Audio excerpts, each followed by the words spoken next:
मैं कई सारे दंगों को खुद इन्वेस्टिगेट फर्स्ट हैंड खुद कर चुकी थी। तो दंगों की राजनीति मैं समझती थी और जब मैंने देखा कि और किसी चीफ मिनिस्टर की ये बात नहीं करते, किसी और दंगे के इस तरह पीछे नहीं पड़े, तो एक मोदी के पीछे ही क्यों पड़े हैं? तो कुछ तो बात है। इससे क्यूरियोसिटी अहमदाबाद में भी जो मुस्लिम इलाके हैं, सूरत में, अहमदाबाद में, बड़ौदा में इंटरव्यूज़ लिए बहुत भारी पैमाने पे वीडियो रिकॉर्ड करके। तो वो जब ट्रांसक्राइब करा के जब मैंने वो पढ़े तो पिक्चर बिल्कुल ही दूसरी थी।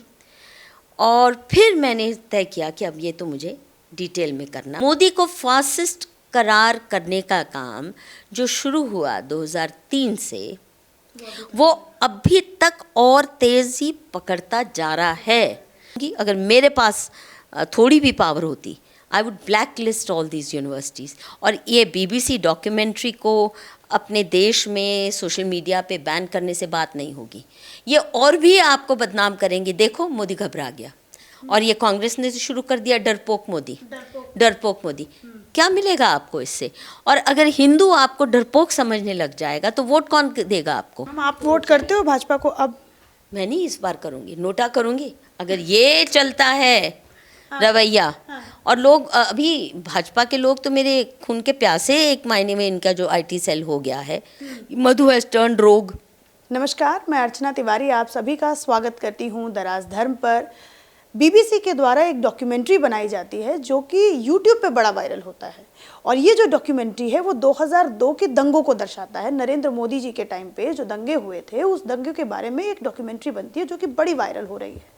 इस पे भारत सरकार ने ये बोल करके बैन लगाया कि ये भारत की अखंडता को कहीं ना कहीं ठेस पहुंचाने की कोशिश है विदेशी ताकतों के द्वारा, इसीलिए हम इस वीडियो को जो है वो भारत के अंदर लॉन्च है वो नहीं होने दे सकते हैं। इन सब मुद्दों पे आज हमारे साथ एक बहुत ही, आप ये कहें कि बहुत ही इन सब मुद्दों पे बात करने के लिए बहुत स्पेसिफिक जो है वो इंसान हमारे साथ बैठे हुए हैं और उनका नाम है मधु कीश्वर मैम।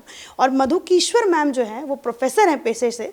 और जब मैं आपसे बताऊं, जब मैं इनसे मिली, आज मैं फर्स्ट टाइम मैम से मिली हूं, और आते ही मुझे एक टीचर जो मतलब जब मैं स्कूल में थी, कॉलेज में थी, तो मुझे टीचर्स के साथ जैसे मैं आते मुझे वैसी फीलिंग मैम से आई। तो थोड़ा थोड़ा मुझे डर भी लग रहा है मैम से इंटरव्यू लेते टाइम, लेकिन बहरहाल देखते हैं कि पूरा इंटरव्यू कैसा जाता है और मैम कितनी स्ट्रिक्ट और कितनी मतलब सरलता के साथ मुझसे जो है वो बातचीत करती हैं।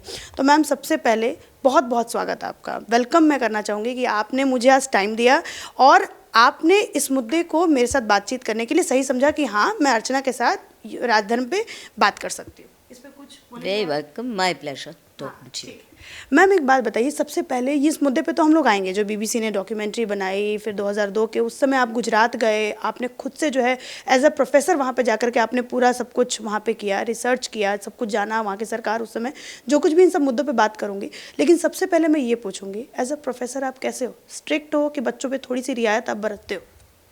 नहीं, मैं हमेशा ये मान के चली हूँ कि बैड स्टूडेंट्स नहीं होते, स्टूडेंट नालायक नहीं होते, टीचर्स नालायक होती हैं। हाँ। तो अगर मेरे स्टूडेंट्स कभी भी, जब मैं पढ़ाती थी उसके बाद तो बहुत साल से मैं, दशकों से मैं रिसर्च सेंटर में प्रोफेसर रही हूँ, पर मैं हमेशा खुद पे ले लेती थी और अपना और कुछ नहीं तो अपना ना ब्लड टेस्ट कराती थी, मेरा थायराइड लेवल कहीं अप डाउन तो नहीं है। अगर मेरे स्टूडेंट ज़रा भी उनको, मुझे लगता था कि क्लास में अटेंशन नहीं होल्ड कर पा रही हूँ, और यही नहीं, मैं मानती थी कि मुझे ज़बरदस्ती अटेंडेंस की जो डंडा होता है, अटेंडेंस का डंडा दिखाकर स्टूडेंट्स को क्लास में नहीं रखना।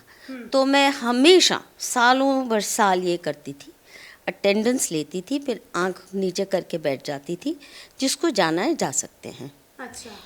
और कोई विरला ही कभी कभार गया हो, स्टूडेंट्स नहीं जाते थे। एक आध बार हुआ कि आधी क्लास खाली होगी तो मैंने कहा अरे क्या, पर उन्होंने उस दिन कुछ पिकनिक का प्रोग्राम बनाया हुआ था, मास बंक का प्लान बनाया हुआ उन्होंने पिकनिक का कोई प्लान था, तो it wasn't really aimed at me. But मैं ये कहती थी अगर क्लास में बैठे हो तो ध्यान से सुनो, नहीं तो बेशक जाइए। अगर आपको लगता है कि मेरे क्लास में आपके लायक कोई चीज़ नहीं है काम की, तो आप खुशी से जा सकते हो। मतलब आप इतने लीनियंट टीचर थे? ये लीनियंट नहीं होता। हाँ। देखिए, स्वेच्छा से जब क्लास में कोई स्टूडेंट बैठता है जी, तो तभी उसके बैठने का फ़ायदा है। मुझे नंबर गिन के क्या करना। नंबर 2, दूसरा, मैं कभी एग्जामिनर नहीं बनती थी क्योंकि मुझे ये पास फेल करना बहुत दुखदाई लगता था। मैं जानती हूँ कि वो जो 3 घंटे का इम्तिहान होता है उसमें रट्टा करके उगलना होता है, वॉमिट करना होता है, और वो किस तरह बेचारे स्ट्रेस में बच्चे रट्टे करके आते हैं, उसके ऊपर मैं क्या जज करूँ। उनका दिमाग तो मैं जज नहीं कर सकती, उसकी रट्टा क्षमता ही कर सकती हूँ। तो मैं हमेशा मना कर देती थी। 1 साल केवल मुझे मजबूरी करनी पड़ी थी एग्जामिनरशिप, और मुझे बहुत दुखदाई होता है किसी को फेल करना, क्योंकि आप उसकी ज़िंदगी आगे के लिए एक ठप्पा लगा रहे हो फेलियर का। तो मुझे ये तो पसंद था कि मैं उसका पेपर लेके उसके साथ बैठ जाऊं, उसको समझा दूं कि ये देखो ये कमज़ोरी है तुम्हारी, या ये ठीक किया। परंतु फेल करूं और या किसी को बहुत अच्छे ग्रेड दूं और वो सोचे मैं तो अफलातून बन गया या बन गई, ये मुझे कभी अच्छा नहीं लगा। ये जो कम्पेटिटिव मार्किंग होती है ना, और फेल पास का टप्पा, I hated it as a student and I hated it as a teacher. So मैंने वो नहीं। हाँ, तो अब मैम मैं मुद्दे पे आती हूँ। जो बीबीसी ने डॉक्यूमेंट्री बनाई, आपने ये मतलब डॉक्यूमेंट्री देखी है, मतलब अभी जिस पे बवाल हो रहा है? पर मुझे अंदाज़ा है क्या होगा। हाँ, क्या होगा वो तो अंदाज़ा है। क्या क्या आपको क्या मतलब, सरकार कह रही है, भारत सरकार कह रही है कि मोदी की छवि बिगाड़ने के लिए ये अंतर्राष्ट्रीय स्तर पे कोशिश है कि मोदी की छवि बिगाड़। ये तो 2002 से चल रही है, बल्कि 2001 से चल रही है। आपको मालूम होगा कि 2001 अक्टूबर के महीने में मोदी जी ने स्वेर इन किया एज चीफ मिनिस्टर, और वो बिल्कुल आकस्मिक था। किसी को उम्मीद नहीं थी कि मोदी को चीफ मिनिस्टर बनाया जाएगा। Even he was taken by surprise. So एक फ्रीक एक्सीडेंट सोचिए कि वहाँ भेजा गया, क्योंकि उस वक़्त बहुत भारी अर्थक्वेक आया हुआ था, और जो उससे पहले की भाजपा सरकार थी वो बहुत ही मिसमैनेज कर रही थी उस अर्थक्वेक की रिहैबिलिटेशन को। बुरा हाल था।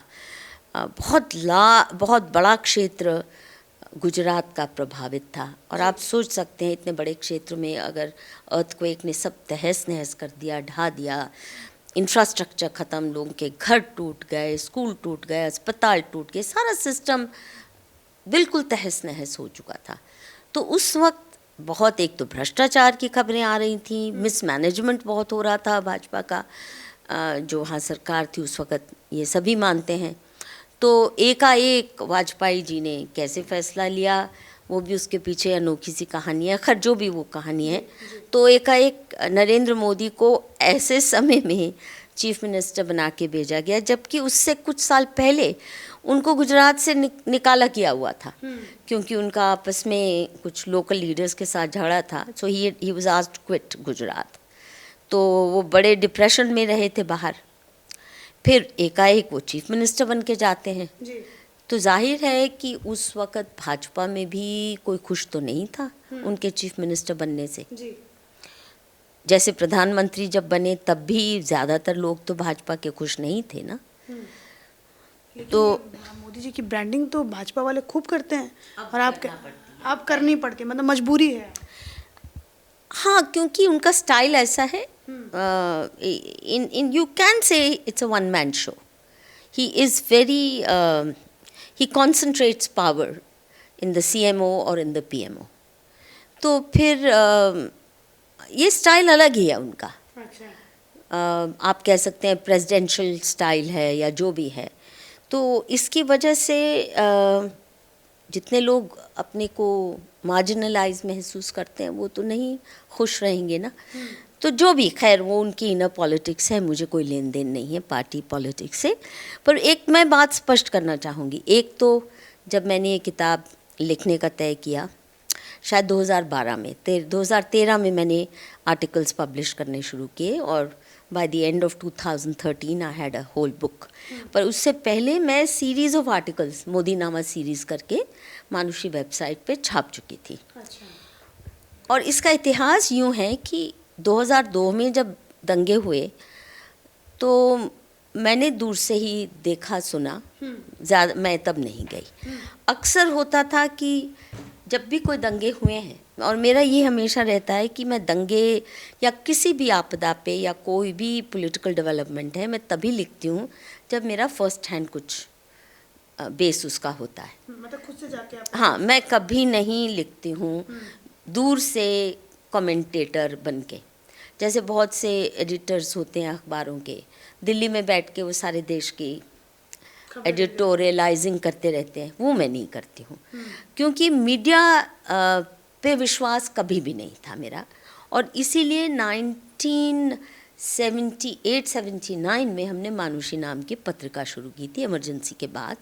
उसका मकसद ये था कि मेन स्ट्रीम मीडिया हमें ईमानदारी की खबरें नहीं देता, और लोक जीवन से तो जुड़ी खबरें होती ही नहीं हैं। अधिकतर प्रेस रिलीज़ है, अधिकतर पावर सेंटर्स के आसपास घूमती खबरें होती हैं। तो मानुषी का मकसद ये था कि इस देश की समस्याओं को समझने का एक प्लेटफॉर्म हो, जो हम खुद फर्स्ट हैंड एक्सपीरियंस के अनुसार आधार पर लोगों की आवाज़ें सुने, उनका अनुभव जाने, और फिर उनकी समस्याओं पर लिखें या उनकी अचीवमेंट्स एस्पिरेशंस पर लिखें। तो इसीलिए मैंने हमेशा ये अपने लिए प्रिंसिपल बनाया था कि मैं कभी भी मेन स्ट्रीम अखबार या टीवी चैनल्स को सुनकर मैं कमेंट्री नहीं करूँगी, लिखूँगी तो बिल्कुल नहीं। तो इसलिए मैं 2002 में कुछ नहीं लिखा, कई साल तक मैंने कुछ नहीं लिखा। परंतु क्योंकि जो मोदी जी के पीछे सारा गैंग पड़ गया था, टीस्टा सेटलवाड, इंदिरा जयसिंह, ये सारे फॉरेन फंडेड NGOs अगुवाई कर रहे थे इस मुहिम की। मोदी को वीज़ा ना दिया जाए, मोदी को ह्यूमिलिएट किया जाए, तरह तरह से इसको इंटरनेशनल क्रिमिनल करार दिया जाए, उसके ऊपर सुप्रीम कोर्ट को भी मैनेज करके कैसे केस चलाए गए। बिल्कुल झूठ है फरेबी ना। उस वक़्त मुझे नहीं पता था 2002, 3, 4, 5 में, पर क्योंकि इन फॉरेन फंडेड NGOs के जो मुख्य कार्यकर्ता हैं, लीडर्स हैं, टीस्टा सेटलवाड, इंदिरा जयसिंह वगैरह वगैरह, शबनम हाशमी, ये सारे जो हैं, इनको मैं पहले से जानती हूँ, इनके कार्यकलाप पहले से जानती हूँ। और फॉरेन फंडेड NGOs की पॉलिटिक्स कितनी दुष्ट और भ्रष्ट है, इसका मैं भली भांति संज्ञान ले चुकी थी पहले से। और इनके खिलाफत में मैं अलग मानुषी हमेशा खड़ी रही, कभी भी इन NGOs के साथ हमारा तालमेल नहीं बैठा। तो जब ये इसके पीछे हाथ धोके ऐसे पड़ गए, तो मुझे बहुत अनोखा लगा, और इसी सवाल पे मेरी उत्सुकता शुरू हुई कि बॉम्बे के बहुत बड़े दंगे हुए, एक से ज़्यादा हुए, किसी को पता नहीं तब चीफ मिनिस्टर कौन था, किसी ने नहीं कहा कि चीफ मिनिस्टर को फांसी पे चढ़ाओ। मेरठ में हुए, यूपी का चीफ मिनिस्टर कौन था आज किसी को याद भी नहीं है। या अनेकों दंगे, कांग्रेस के शासन में तो आए दिन हज़ारों दंगे, हर साल आप उसका ग्राफ बढ़ता जाता था। दिल्ली के 1984 के दंगे भी मैंने खुद इन्वेस्टिगेट किए। मैं कई सारे दंगों को खुद इन्वेस्टिगेट फर्स्ट हैंड खुद कर चुकी थी। तो दंगों की राजनीति मैं समझती थी, और जब मैंने देखा कि और किसी चीफ मिनिस्टर की ये बात नहीं करते, किसी और दंगे के इस तरह पीछे नहीं पड़े, तो एक मोदी के पीछे ही क्यों पड़े हैं, तो कुछ तो बात है। इससे क्यूरियोसिटी जगी। दूसरा, अगर यहाँ कोई गलती हुई या मोदी ने अगर वाकई दंगे कराए हैं, तो आप कोर्ट्स में भी जा रहे हैं, हाई कोर्ट में, सुप्रीम कोर्ट में, हर जगह आप ये उसके खिलाफ कार्रवाई कर रहे हैं। तो आपको विदेशों में जाके हमारे देश के किसी चुने हुए चीफ मिनिस्टर के खिलाफ इस तरह मुहिम चलाने का क्या औचित्य है? क्योंकि राजीव गांधी के प्रशासन में तो आपको मालूम ही है कितना भीषण दंगा हुआ था, मैसेकर हुआ था, वन वे पोग्राम था। उसको तो दंगा भी नहीं कहा जा सकता, क्योंकि एक तरफी हिंसा थी, उसमें कोई हिंदू नहीं, केवल सिख मारे गए, और वो कांग्रेस पार्टी के लीडर्स ने मरवाए थे। वो मैंने खुद रिपोर्ट लिखी हुई थी, दंगों में की सब जानकारी थी। I was out on the streets investigating. उसमें तो स्पष्ट था, इतना एविडेंस था कि कांग्रेस लीडर्स ने इंस्टिगेट किए हैं। फिर भी आपने कभी ये नहीं कहा कि राजीव गांधी को इंटरनेशनल कोर्ट क्रिमिनल करार कर दे, इसको वीज़ा ना दे, इसको ये करे वो करे। उनकी गोद में तो खेलते हैं आप सारे एनजीओस कांग्रेस पार्टी के। तो मुझे खटका लगने लग गया कि ये कुछ तो गड़बड़ है। और फिर एक बार मुझे याद है अर्नब गोस्वामी टाइम्स नाउ में थे शायद, तो उस वक्त ये हुआ कि मोदी की 50 करोड़ वाली स्पीच पे बहुत बवाल आया था, जो शशि थरूर की गर्लफ्रेंड के ऊपर कहा था 50 करोड़, कुछ भ्रष्टाचार का केस था। तो मुझे बुलाया गया कि इस पे बोलो। तो मैंने कहा कि मुझे कृपया भेजिए वो पूरी स्पीच का लिंक, मुझे मिल नहीं रहा है, सिर्फ वो 4 सेंटेंस मिल रहे हैं, 2 सेंटेंस। अरे वो स्पीच तो हमारे पास है नहीं, पर ये सेंटेंस पे बोलिए। आई सेड नहीं, मुझे स्पीच सुननी है। तो नहीं दी स्पीच का लिंक। पर शाम तक, जब तक वो प्रोग्राम होना था, मैंने गूगल सर्च करके पूरी स्पीच निकाल डाली और सुन ली। और वो स्पीच बहुत ही संवेदनशील थी। उसमें 10 ऐसी बातें थी जिसके लिए वाहवाही होनी चाहिए थी, परंतु वाहवाही होने के बजाय वो 50 करोड़ पे अटक गए सब लोग।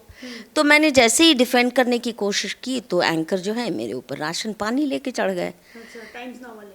हाँ, तो मुझे लगा कि आप सुनना ही नहीं चाहते हैं, तो सच में इसका मतलब कहीं से ऑर्केस्ट्रेशन हो रही है भारी भयंकर। तो इसलिए मैंने उस दिन तय किया था कि अब मुझे जाके पता करना है कि आदमी वाकई उतना राक्षस है कि नहीं, क्योंकि ना तो मैं कभी बीजेपी की सपोर्टर रही, ना कभी उनके ऑफिस में गई। कुछ 1, 2, 4, 5 लोग मुझे जानते थे जो मानुषी पढ़ते थे, जैसे अटल बिहारी वाजपेयी जी भी मानुषी पढ़ते थे, बहुत सम्मान करते थे। पर ऐसे नहीं कि मेरा उनके साथ कोई निजी रिश्ता था, या भाजपा से मैंने कभी भाजपा को वोट भी नहीं दी थी, कांग्रेस को भी कभी नहीं थी। ये मत सोचिए कि मैं कांग्रेस की वोटर थी, नहीं, कभी नहीं, उनको मैं वोट कभी भी नहीं दे पाई। परंतु भाजपा की भी सपोर्टर नहीं थी, क्योंकि दोनों पे वो नहीं था विश्वास, और पार्टी पॉलिटिक्स से मेरा रिश्ता बहुत ही सतर्कता का है। खैर, तो तब मैंने तय किया कि मुझे पता करना है कि वाकई राक्षस है कि इसकी बात कोई सुन नहीं रहा।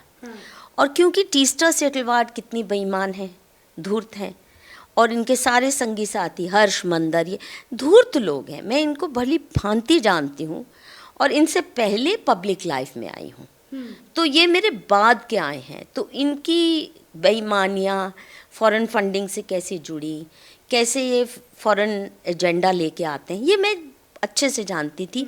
और पहले दिन से, क्योंकि फॉरेन फंडेड एनजीओ से मुझे चिढ़ नहीं, नफरत थी। और मुझे लगता था ये हमारे देश के आत्मसम्मान पे चोट है बहुत बड़ी, जिस किस्म की ये राजनीति चलाते हैं, भीख का कटोरा लेके जाते हैं, फिर अपने देश को गाली दिलवाते हैं दुनिया भर से। तो उनके प्रति मिसट्रस्ट की वजह से कि ये जो सारा नैरेटिव चला रहे हैं, क्या ये सही है? उसमें फिल्म स्टार्स भी जुड़ रहे हैं, और किस दंगे में शबाना आज़मी भी आई, या आमिर खान, ये सारे बॉलीवुड को कैसे मोबिलाइज कर लिया, और किसी दंगे के लिए क्यों नहीं किया? तो ये सब बातें और इंटरनेशनलाइजेशन, क्योंकि मेरा मानना है कि हमारे देश की जो समस्या है वो हम देश में ही सुलझाएं, तो वो सम्मान की बात है। जैसे परिवार की लड़ाई है, तो अब मैं जाके थोड़े ना लाउड स्पीकर लेके दिल्ली में घूमना शुरू कर दूंगी अगर मेरे भाई से मेरी लड़ाई हो गई। तो मेरा ये हमेशा है कि हमारे देश में हमारे किसी भी व्यक्ति के साथ कोई शिकायत भी है, जिनको मैं गुंडा भी मानती हूँ, वो टेढ़े हैं पर मेरे हैं, उनको सुधारने का काम मैं अमेरिका के लोगों को या इंग्लैंड के लोगों को या यूनाइटेड नेशंस को नहीं दूंगी। हम ही करेंगे, चाहे झापड़ मारूं, चाहे उनके घूसे मारूं, या कुछ भी करूं, उनके खिलाफ होगी तो हम उनको अपना समझ के अपने तरीक़ों से निपटाएंगे। हम बाहर के लोगों को नहीं लाएंगे। इसमें थोड़ी कट्टरता है मेरी। तो अब फिर जब ये स्पीच के बाद मैंने तय किया कि मुझे जाना है, तो आकस्मक ये हुआ कि इनकी गुजरात वाइब्रेंट समिट थी, तो उसके लिए मुझे बुलाया गया। ठीक है, वो जो इंडस्ट्रीज के साथ हुआ था, बहुत बड़ी होती थी हर 2 साल बाद। तो वहाँ गई तो फिर कुछ लोग मिले, फिर वहाँ से शुरू हो गई, क्योंकि मैं हमेशा वीडियो कैमरा हमेशा साथ में रखती रही हूँ, तो जिससे भी बात की मैंने रिकॉर्डिंग, हमेशा वीडियो रिकॉर्डिंग करती हूँ। तो जो बातें देखी सुनी तो मुझे लगा ये तो बहुत ज़रूरी है कि मैं समझूं। तो बिना मोदी जी से डायरेक्ट संपर्क किए करीब 6 महीने पहले मैं केवल गुजरात के अलग अलग हिस्सों में गई और विशेषकर मुस्लिम मेजॉरिटी एरियाज़ का मैंने भ्रमण किया, वहाँ से लोगों की बात की, उनमें जो खासकर अर्थक्वेक का इलाका भुज जो बहुत अर्थक्वेक इफेक्टेड था, वहाँ कैसा मोदी ने काम किया, कैसे रिहैबिलिटेशन हुआ, गज़ब का काम था वो। या जो तटवर्ती इलाके हैं समुद्र के, मछुआरा कम्युनिटी में भी बहुत मुस्लिम बहुल्य इलाके हैं, या यूर राइट नर्मदा एरिया क्षेत्र में वहाँ कैसा काम हुआ वगैरह वगैरह। और अहमदाबाद में भी जो मुस्लिम इलाके हैं, सूरत में, अहमदाबाद में, बड़ौदा में, जितने भी मैं कर सकती थी, तो मैंने एक पूरा जायका लिया और इंटरव्यूज़ लिए बहुत भारी पैमाने पे वीडियो रिकॉर्ड करके। वो सारे इंटरव्यूज़ मैंने फिर ट्रांसक्राइब कराए, ताकि ये ना हो कि मैं किसी के मुंह में कोई और शब्द डाल दूँ, उन्हीं का शब्द होना चाहिए। तो वो जब ट्रांसक्राइब करा के जब मैंने वो पढ़े तो पिक्चर बिल्कुल ही दूसरी थी। और फिर मैंने तय किया कि अब ये तो मुझे डिटेल में करना। और करीब 6 महीने ये करने के बाद जब मुझे विश्वास हो गया कि मोदी ने केवल दंगे कराए नहीं, बल्कि ये दंगे मोदी के ऊपर थोपे गए उन्हीं लोगों द्वारा जिन्होंने असली इंस्टिगेट किया। जैसे आप जानती हैं कि अक्टूबर 10 को मोदी की स्वेरिंग इन सेरेमनी है। पहला ही स्वेरिंग इन के बाद उनके जो सेंटेंसेस हैं, जो लोग सोचते हैं अभी उनकी इजाद है, सबका साथ, सबका विकास वगैरह वगैरह, फिर वो इतनी गांधीवादी बातें कर रहे थे। अच्छा, ये मैं आपको स्पष्ट कर दूं कि उन दिनों मैं भी गांधी ग्रस्त थी। गांधी की विचारधारा से बहुत मैं ग्रस्त थी और इस्लाम के बारे में बहुत कुछ जानती उस वक़्त नहीं थी। ये गुजरात ने मुझे मजबूर किया। उसके बाद थोड़ा समझू, गांधी से तो मैं भली भांति परिचित थी पर इस्लाम का नहीं जानती थी। तो मैं सोचती थी जो गांधी के विचार हैं मुस्लिम माइनॉरिटी के बारे में कि इनका ध्यान रखना चाहिए, हमें विशेष ध्यान रखना चाहिए, माइनॉरिटीज़ हैं तो इनको स्पेशल केयर मिलनी चाहिए, ये मेरे मन में था। और जब मैंने देखा मोदी तो गांधी के भी बाप निकले इस मामले में, मतलब उसी दिशा में, एक सेंटेंस कहना गलत है गांधी, पर उसी दिशा में चल रहे थे जिस तरह वो इस कम्युनिटी को लुभाने की, रुझाने की कोशिश कर रहे थे। चलो तुम हमारे लिए वोट मत दो, तुम्हें भाजपा अच्छी नहीं लगती है, पर अपना काम तो करवाओ वगैरह वगैरह। बहुत आउट ऑफ द वे जाके, आउटरीच करके वहाँ तक पहुँचाना अपना संदेशा और उनके लिए काम करना। He was so available to them. दूसरा जो मैंने काम किया, सिर्फ इंटरव्यूज़ नहीं की, देन आई स्टार्टेड ट्रैकिंग कि मोदी जब चीफ मिनिस्टर बनते हैं तो दंगों से पहले के 4 महीने हैं। अक्टूबर 10 को इनका स्वेरिंग इन शायद होता है और 27 फरवरी को swearing in as chief minister. This is the first ever election he fought Rajkot से।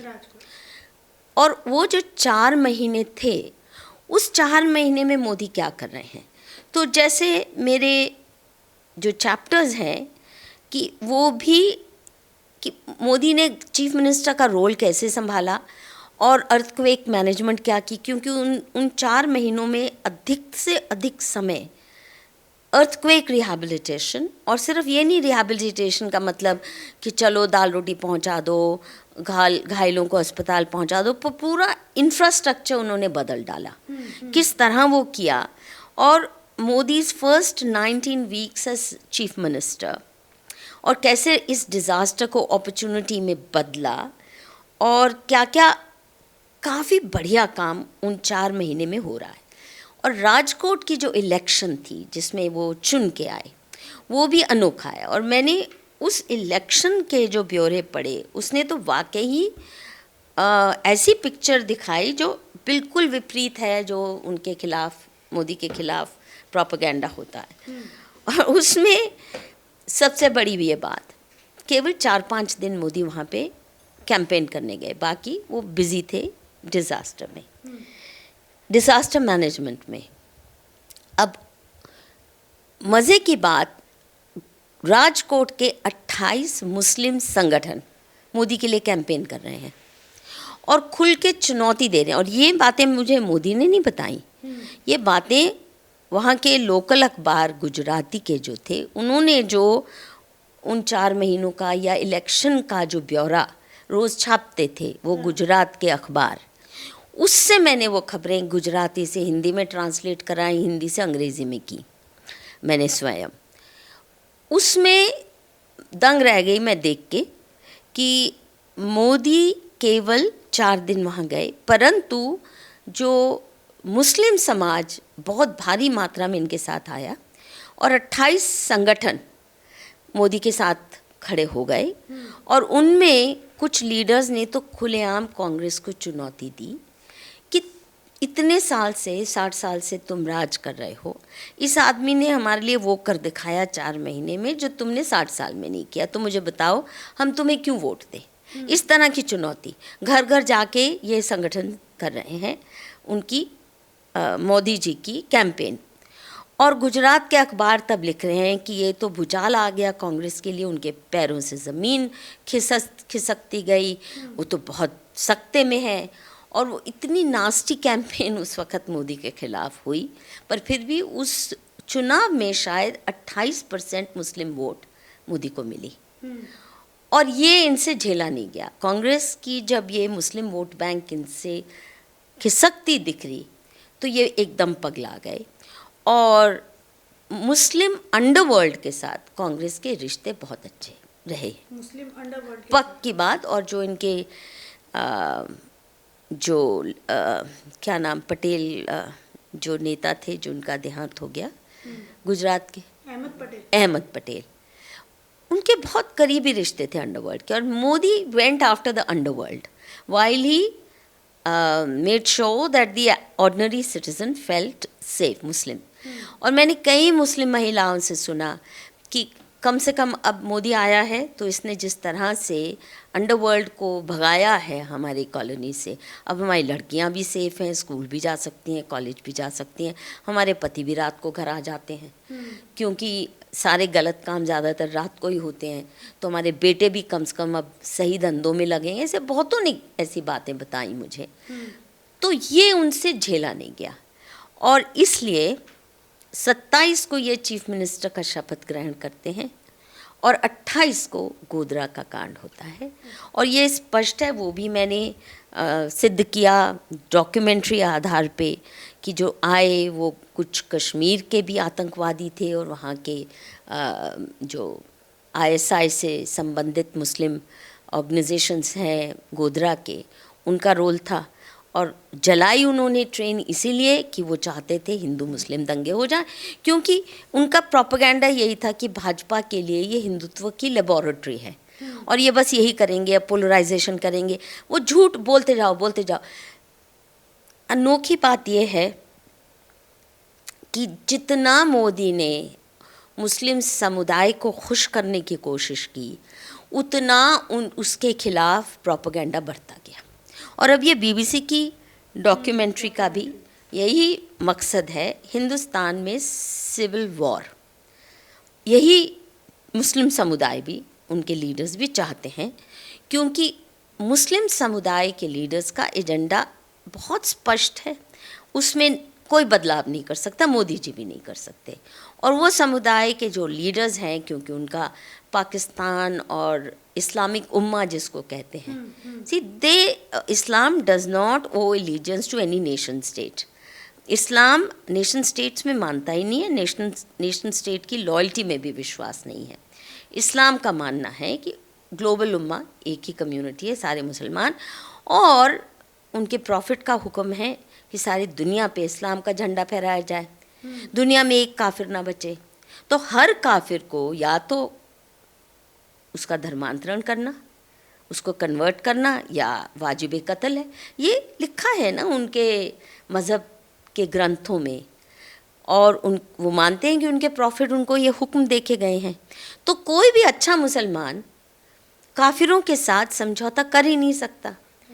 और जब तक काफिर इस दुनिया में हैं, या मंदिर हैं, या कुफ्र परस्ती है, या बुत परस्ती जिसको कहते हैं, जिसे हम मूर्ति पूजा कहते हैं, या हम ईश्वर की पूजा, हमारे जो तौर तरीके हैं, वो हर मंदिर तोड़ना उनके मज़हब की मजबूरी है। वो मानते हैं कि उनके प्रॉफिट ने ये हुक्म दिया है। तो आप किसी इंडिविजुअल को ब्लेम भी नहीं कर सकते। अगर आप अच्छे मुस्लिम हैं तो आपको वो मानना ही पड़ेगा। तो मोदी जी जितना मर्जी उनको बहलाएं, फुसलाएं, खुश करें, ओवरऑल स्ट्रेटिजिकली कभी एक आध बार उनको वोट दे दें भले, पर वो एजेंडा बरकरार रहेगा।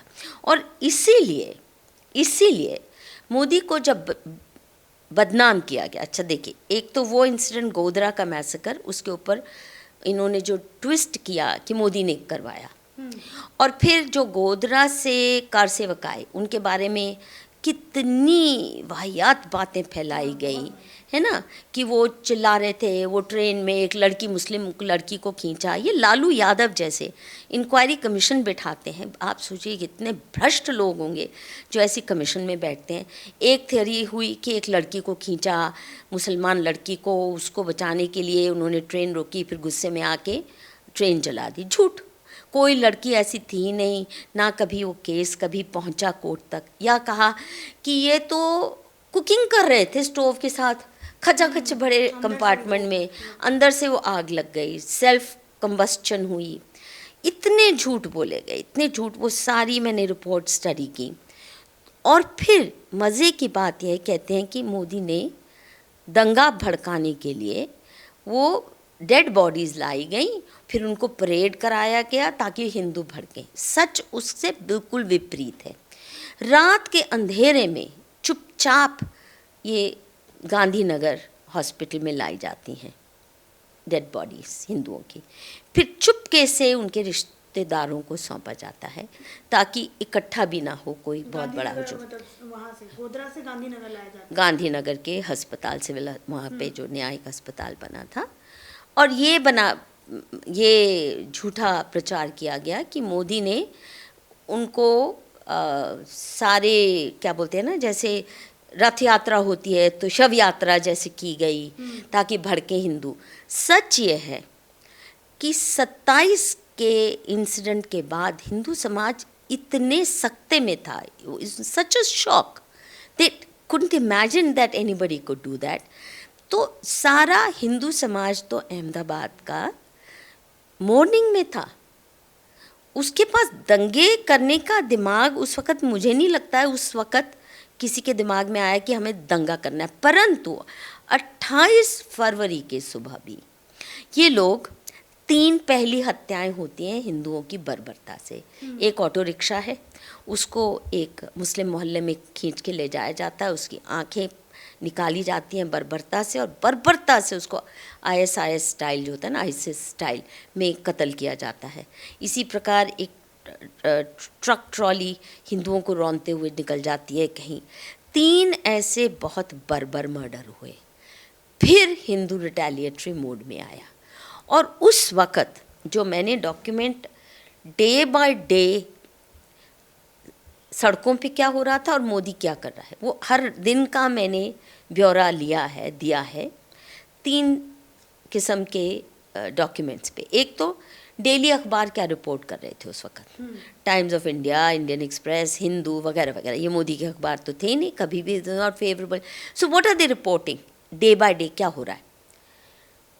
उस वक्त की जो रिपोर्ट है और बाद का जो नैरेटिव बना वो बिल्कुल अलग है। उस वक्त की रिपोर्ट हमें बताती है कि रिटेलिएटरी दंगा जब शुरू हुआ तब उस वक्त कोई ना भाजपाई था, ना कांग्रेसी था, ना कोई और था। पार्टी सब भूल के हिंदू समाज का गुस्सा फट पड़ा और दंगाइयों में कई जगह लीडरशिप रोल कांग्रेसी कार्यकर्ताओं ने निभाया। ये है उसके डॉक्यूमेंट्री एविडेंस भी, फोटोज़ भी जो उस वक़्त के लिए गए, पर वो सब छुपा दिया गया। और टीस्टा सेटलवाड के राइट हैंड मैन ने ये मुझे इंटरव्यूज़ दी कि वो सप्लाई कर रहा था टीस्टा सेटलवाड को ये सब फ़ोटोज़ और रिपोर्ट्स, और टीस्टा ने भी वो गायब कर दी फ़ोटो जो वो दिखा रहा था। जो जाफरी के घर के सामने जो दंगा हुआ, उसमें तो पक्की बात है, मैंने खुद अपने उस वक़्त के अपने लेफ्टिस्ट दोस्तों से गुजरात के सुनी हुई है कि इतना गुस्सा था जाफरी की पत्नी को कि जब सोनिया गांधी मई में अहमदाबाद गई, उसे क्योंकि पता था उसके पार्टी के लोगों ने लीड किया है उसके घर के जलाने को, और वो पहले अपनी पार्टी के लोगों को ही एहसान जाफरी फ़ोन करता रहा बचाओ बचाओ, बल्कि उसके घर के सामने बहुत कांग्रेसी भी थे, वो हिंदू बन के आए थे, वो भूल गए थे किस पार्टी के हैं। तो सोनिया गांधी उससे मिलने तक नहीं गई क्योंकि उसे पता था कि जो जाफरी की पत्नी है वो गाली गलौज बकने के मूड में थी। अच्छा। उस वक़्त तक वो बहुत गुस्से में थी। तो मैंने फिर ये ट्रैक किया कि मोदी कर क्या रहा था, हर दिन सीएम के रूप में क्या क्या किया, और अनोखा चित्रण निकल के आता है। एक तो मैंने जैसे कहा, मैंने कई दंगे पर्सनली इन्वेस्टिगेट किए, विशेषकर 1984 का जो दंगा, जहाँ पे दिल्ली में बड़ी कंटोनमेंट है या आर्मी है, 3 दिन तक नहीं बुलाई गई आर्मी, पुलिस को बिल्कुल निष्क्रिय किया गया और कहा गया कि आप, और ये मेरी आंख की देखी बात है, और मेरी रिपोर्ट जो है 1984 के दंगों में it's still considered a classic, और वो पंजाबी में भी नॉर्थ अमेरिका में करीब 3-4 लाख कॉपियाँ उसकी वितरित हुई थी, और मुझे भी कितने गुरुद्वारों में, कम से कम 60 गुरुद्वारों में लेक्चर्स के लिए बुलाया गया था उस रिपोर्ट के आधार पे, क्योंकि डे बाय डे क्या हो रहा था, मैंने रिलीफ कैंप्स में जाके सड़क में सब आंखों देखी मैंने, और विक्टिम्स की फर्स्ट हैंड रिपोर्ट्स क्या थी, कौन उनको मारने आया। तो मुझे पता था कि दंगों में कांग्रेस का क्या हाल रहता है, रोल रहता है, पुलिस तो निष्क्रिय करते ही हैं, पर साथ में आर्मी को नहीं बुलाया गया किसी भी, मेरठ में, मलियाना में, मुंबई राइट्स में, ये सब मेरी रिपोर्ट्स हैं खुद की। अब यहाँ पे उसी दिन, पहले दिन की रात को ही डिफेंस मिनिस्टर को बुलाया जाता है, और जॉर्ज फर्नांडिस अगले दिन सुबह फर्स्ट फ्लाइट से पहुँचते हैं, आर्मी डिप्लॉयमेंट शुरू हो जाती है पहले दिन से ही।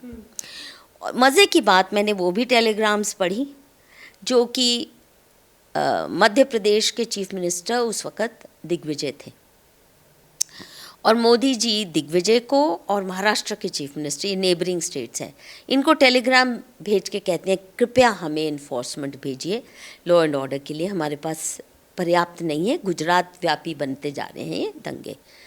दोनों में से कहा, दोनों स्टेट्स ने एक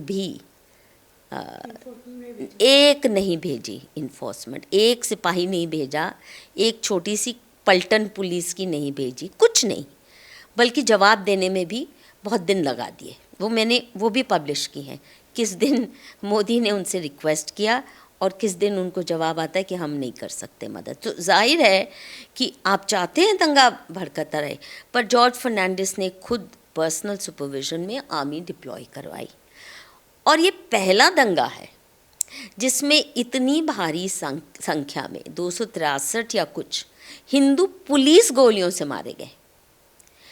इसका मतलब क्या, जब हिंदू बाहर आए जवाबी कार्रवाई में, और मुसलमान भी थे, ऐसा नहीं कि वो शांत बैठ गए थे, भरकम मात्रा में वो दंगे के लिए आए ही थे, उनका मैंडेट ही था कि गोधरा किया है, अब हमने सारे गुजरात में दंगे फैलाने हैं। तो हिंदू बचाव के लिए भी और रिटेलिएटरी वायलेंस के लिए भी आ रहे थे। और उस वक़्त आप बताइए कोई दंगा जिसमें आप बताएं कि पुलिस की गोलियों से हिंदू मारे गए हों, कांग्रेस के शासन में कभी नहीं। मोदी के शासन में बहुत संख्या में, अगर 900 के करीब, मैंने फिगर्स एग्जैक्ट दिए हैं, 900 प्लस कुछ हैं फिगर, वो कहते हैं हज़ारों, 20,000, दैट्स बकवास, 900 समथिंग मुस्लिम मारे गए और 260 या 63 हिंदू पुलिस की गोलियों में मारे गए, अपार्ट फ्रॉम द फर्स्ट 3 जो घसीट के मारा था 28 फरवरी की सुबह को। हाँ मैम, सॉरी मैं आपको यहाँ पे इंटरप्ट कर रही हूँ। आपने ये जो मुझे आंकड़ा बताया कि 900 मतलब मुस्लिम मारे गए और 200 जो है वो हिंदू पुलिसकर्मी मारे गए, तो ये पुलिसकर्मियों वाला तो बताते ही नहीं है, पुलिस की गोली से जैसे कि हिंदू मारे गए कोई नहीं बताएंगे ना। दूसरा, ये फिगर्स मेरे नहीं हैं, ये सुप्रीम कोर्ट के मॉनिटरिंग में इकट्ठे किया गया डेटा है। उन्होंने ये देखा है, क्योंकि मोदी को तो इन्वेस्टिगेट किया जा रहा था सुप्रीम कोर्ट द्वारा अपॉइंटेड कमेटी द्वारा। वो भी कहानी अनोखी है, उस पे बाद में आएंगे। अब देखिए, मैं जो मेरे ये दंगे पे चैप्टर्स हैं, as I said, first 1/4 of the book is what was he doing in the 4 months। क्या वो दंगों की तैयारी कर रहा था, कि वो अर्थक्वेक रिहैबिलिटेशन कर रहा था और नया गवर्नेंस मॉडल लाने की कोशिश कर रहा था। मैंने वो सब, कि क्या उसके एजेंडा क्या थे, डिटेल में दिया है। और उसमें कहीं दंगे की मानसिकता तो बहुत दूर। 5 करोड़ गुजराती, हर वक्त 5 करोड़ मेरे गुजराती, ये उनके उद्धार के लिए, ये उनकी प्रोग्रेस के लिए मेरी सरकार है। कभी उसने हिंदू मुस्लिम की बात की नहीं। अभी भी आप देखो, मोदी की स्पीचेस में कभी हिंदू मुस्लिम नहीं होता, बल्कि नुपुर शर्मा ने एक जायज़ बात भी कह दी तो उसको पार्टी से निकाल दिया मोदी ने, तो सस्पेंड कर दिया। किया ना, सज़ा किसको मिली? उसको नहीं, रहमानी को, जिसने इतनी अभद्र बातें शंकर भोले के बारे में कही। कुछ नहीं हुआ उसको। उस वाहियात इंसान को पब्लिकली फांसी देनी चाहिए थी, जिस तरह की वो बातें कर रहा था काशी विश्वनाथ के बारे में और शंकर के भोले के बारे में। उल्टा किसका गला तश्तरी पर रखकर सौंप दिया गया जिहादियों के आगे? नुपुर शर्मा और नवीन जिंदल का, अपने पार्टी के लोगों का। कि आप अभी भी मोदी जी की 2-3 दिन पहले ही अपने पार्टी के लोगों को है कि कोई स्टेटमेंट्स नहीं दी जाए मुस्लिम समाज के, हाँ, कोई भी भड़काऊ बात या बात ही मत करो। अब नूपुर ने तो कोई भड़काऊ बात कही नहीं थी, she just quoted factual incident from the prophet's life, but you are not even allowed. यहाँ हालत यह है कि हिंदू को सच भी बोलने की इजाज़त नहीं, दूसरी तरफ से जहर उगलने की, हिंदू धर्म के खिलाफ, झूठ बोलने के खिलाफ, षड्यंत्र के करके हिंदू समाज को तोड़ने की जो प्रयास चल रहे हैं, उस पर कोई सज़ा नहीं है। पर सज़ा है अगर हिंदू यही कह दे कि आप मेरे देश को तोड़ रहे हो, आप मेरे धर्म को तबाह करना चाहते हो, हमें ये भी कहने की इजाज़त नहीं। तो ये जो, just let me finish this part, then you ask the question. तो मैंने डे बाय डे क्या हो रहा है, कहाँ कैसे कैसे रिलीफ का काम किया, वो भी अपने आप में गजब स्टोरी है। फोकस मुस्लिम्स के रिलीफ पे हुआ, उनके रिहैबिलिटेशन पे। किसी ने नहीं पूछा कि जो हिंदुओं के घर जले, 250 या 265 के करीब जो हिंदू मारे गए, किसी ने पूछा कि उन फैमिलीज़ का क्या हुआ? हज़ारों की, सैकड़ों की संख्या में हिंदू जेलों में बंद किए गए, उसमें बहुत से झूठे आरोपों पर भी, क्योंकि ठीस्टा सेटलवाड ने अपने गुर्गे चारों तरफ फैला रखे थे। और ये हर्षमंदर वगैरह, ये रिलीफ कैंप्स में बैठ के ये लिखवाते थे बयान कि तुम इसको टारगेट करो, इसको फंसाओ। जैसे माया बहन कुडनानी, वो मेरा अब आप पढ़ेंगे ना 2 पार्ट स्टोरी। इतनी शरीफ महिला जिसने केवल भलाई किया होगा मुस्लिम समाज का भी, क्योंकि जिस एरिया में उसकी क्लिनिक थी, अस्पताल था, वहाँ अधिकतर मुस्लिम मेजॉरिटी है, और हज़ारों बच्चे मुस्लिम समाज के उसने डिलीवर किए। She was gynaecologist and a very respected one. उसके ऊपर इतना झूठा आरोप लगाया कि इसने हथियार बांटे, इसने कहा मारो काटो ये वो करो। जबकि मैंने जो 2 आर्टिकल मानुषी वेबसाइट में आपको मिलेंगे, उसमें भी सिद्ध मैंने किया है कि जिस वक्त कह रहे हैं कि वो हथियार बांट रही थी अपने मोहल्ले में, उस वक्त वो असेंबली में थी। उसके बाद वो गाड़ी पे चल के, वीडियो फुटेज है कि वो 16 अस्पताल गई, जहाँ पे गांधीनगर अस्पताल में ये मरे हुए शव मृत आए थे, मृतों के शव आए थे, वहाँ थी। वो भी वीडियो मैंने पब्लिश की है। उसके बाद वो कहाँ गई, मिनट टू मिनट उसको ट्रैक करके मैंने सिद्ध किया कि बिल्कुल झूठा आरोप है। क्योंकि अगर असेंबली में जब कहा जा रहा है कि वो वेपन्स डिस्ट्रीब्यूट कर रही थी, तो वहाँ असेंबली दिखा रही है, वो तो वहाँ खड़ी है, उसके बाद कहाँ गई वो सारा। तो डे बाय डे क्या हो रहा है मैंने ट्रैक किया, अखबारों से, गवर्नमेंट डॉक्यूमेंट से, और सुप्रीम कोर्ट की जो भी इन्वेस्टिगेटिव टीम ने SIT जो बैठी थी, उसने जो रिपोर्ट तैयार की, वो भी मोदी को बिल्कुल निर्दोष पाती है, निर्दोष पाती है। दंगों में हाथ होना तो बहुत दूर की बात है, परंतु बिल्कुल उल्टा है। ये कांग्रेस ने इंस्टिगेट किए जिहादियों के साथ मिलकर, ISI के साथ मिलकर। मैंने नाम भी लिए हैं इस किताब में कि कौन कौन कांग्रेस लीडर्स थे जिनको सड़कों पे भी देखा गया, किसने जाके उजड़ काम किए। मैं अभी बोलना नहीं चाह रही हूँ, ऐसे उजड़ काम भी किए कुछ कांग्रेस के नेताओं ने। एक ने तो मेरे पे मानहानि का मुकदमा भी डाला, फिर उसने खुद ही रफा दफा हो गया, जो मैंने कहा ठीक है मैं आ जाऊंगी, मैं विड्रॉ नहीं करने वाली, because you did this and much worse. अब सवाल ये है कि उसके बाद भी क्या मोदी का रवैया विंडिक्टिव हुआ? On the contrary, on the contrary he went out of his way to build bridges of communication with the Muslim community. और उसका हमेशा यही था। उस वक़्त उसको जब कहते थे कि आपके खिलाफ़ है मुस्लिम कम्युनिटी, तो मोदी का यही होता था, आप मुझे बताओ कहाँ मैं भेदभाव कर रहा हूँ।